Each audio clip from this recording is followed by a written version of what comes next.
साईं बाबा का आशीर्वाद सभी भक्तों पर सदा बना रहे। आज का शिरडी साईं संदेश। मेरे प्यारे बच्चे, ये जो तुम मुझसे मिलने मंदिर आते हो ना, तो मेरे बच्चे मुझे बहुत अच्छा लगता है, क्योंकि जब तुम मंदिर आते हो ना, तो तुम अपने कर्म को भक्ति के साथ जोड़ते हो। और जब हम अपने कर्म में भक्ति को जोड़ते हैं, तो मेरे बच्चे, हमारे जीवन की ढेरों परेशानियां खत्म हो जाती हैं। हाँ मेरे बच्चे, और मैं तुमसे मिलने को बेसब्री से इंतज़ार भी करता हूँ, क्योंकि जब तुम आते हो ना, तो तुम अपनी हाजिरी लगाते हो। और जब तुम मंदिर में भगवान के सामने अपनी हाजिरी लगाते हो ना, तो ईश्वर देखता है और वो तुम्हारी बिना कहे तुम्हारी मनोकामना को भी पूर्ण करता है। मेरे बच्चे, घबराओ नहीं, चिंता मत करो। मैं जानता हूँ तुम्हारे दिल की हर बात, तुम्हें कहने की ज़रूरत नहीं है। मेरे प्यारे बच्चे, जब भी तुम मंदिर आते हो ना, तो जब भी तुम्हारे मन में कोई भी बात तुम्हें सता रही हो, तो अपने साईं से कह डाला करो, क्योंकि तुम्हारा साईं बेसब्री से तुम्हारा इंतज़ार करता है। और मैं चाहता हूँ कि तुम अपने दुख, परेशानियाँ और अपने मन की सारी बातें अपने साईं को दे दो। मेरे बच्चे, घबराना नहीं, एक ईश्वर ही तो है हमारा सच्चा साथी। इंसान तो बस कहने को होते हैं। दुख में इंसान का साथ छोड़कर भाग जाते हैं, और वही एक ईश्वर है जो हमारे दुख को दूर करने के लिए ही वो हमारा सच्चा साथी बनता है। इसीलिए कहता हूँ, जो भी तुम्हारे आराध्य हैं, जिन पर तुम बहुत ज़्यादा विश्वास करते हो ना, तुम उनकी शरण में रहो और उन पर अटूट विश्वास रखना, क्योंकि ईश्वर अपने भक्त का विश्वास कभी नहीं तोड़ते। और मेरे बच्चे, ये जो तुम कहते हो ना कि बाबा, सच्चे इंसान के जीवन में इतनी कड़ी परीक्षाएं क्यों आती हैं?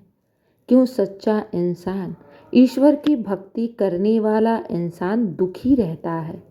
तो मेरे प्यारे बच्चे, इस प्रश्न का उत्तर यही है कि जब ईश्वर किसी भक्त को चुनता है, उसे बहुत अपने करीब लेकर आता है ईश्वर, वो ईश्वर के बहुत करीब होता है ना, तो ईश्वर उसकी कड़ी परीक्षा लेने लगता है। और जब वो भक्त भी उस परीक्षा में पास हो जाता है ना, तो उसके जन्मों जन्म का दुख नष्ट हो जाता है, क्योंकि इसी जन्म में उसके कई जन्मों के पाप कर्म ईश्वर उसके दुखों को दूर करने लगता है। मेरे बच्चे, इसीलिए कभी भी अपने ईश्वर पर शंका नहीं करना चाहिए, ना ही उन पर अविश्वास रखना चाहिए, क्योंकि ईश्वर हमारी सबसे बड़ी शुभ चिंतक होता है। उनसे बढ़कर हमारे जीवन को बेहतर बनाने के लिए और कोई नहीं होता।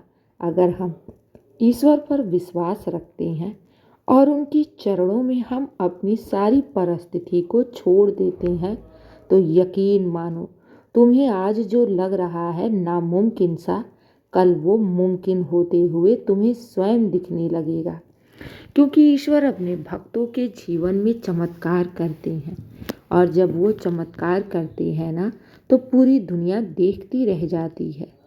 तुम्हें भले आज लगे कि तुम्हारे जीवन में कुछ ऐसी परेशानियां हैं, कुछ ऐसी परिस्थितियां हैं जो तुम्हें नामुमकिन सा दिख रहा है, लेकिन जब तुम उस ईश्वर के सामने उन प्रार्थनाओं को निरंतर करते रहते हो और उस परिस्थिति, उस परेशानियों को अपने ईश्वर के चरणों में समर्पित कर देते हो, तो फिर उस परिस्थिति का मालिक स्वयं ईश्वर बन जाता है, और उस परेशानी को वो अवश्य ही दूर करता है। आज नहीं तो कल तुम्हें स्वयं दिखने लगेगा कि वो परेशानी तुम्हारे जीवन से दूर जा रही है। हाँ मेरे बच्चे, इसीलिए तुम्हें घबराना नहीं चाहिए और ना ही चिंता करना चाहिए, क्योंकि ईश्वर के पास हर प्रश्नों का उत्तर है। ईश्वर के पास ही तो हर परेशानियों का हल है। मेरे बच्चे, तुम्हें भले ऐसा लगे कि बाबा शांत बैठे हैं, वो तुम्हारी बातों को सुन नहीं रहे हैं, या फिर तुम्हारे कहे अनुसार, तुम्हारे समय के अनुसार वो तुम्हारे कार्य को नहीं कर रहे हैं, तो मेरे बच्चे ऐसा बिल्कुल भी नहीं है। ऐसा तुम बिल्कुल भी मत सोचो, क्योंकि जो ईश्वर देख रहा है वो तुम्हें नहीं दिखाई दे रहा है। ईश्वर जानता है कि तुम्हारे कार्य को कब और किस रूप में पूर्ण करना है, इसलिए उन पर अटूट विश्वास रखो। जीवन में कभी भी तुम हारोगे नहीं और ना ही ईश्वर तुम्हें हारने देगा। बस उन पर अटूट विश्वास रखो और उनका हाथ थामे रखो।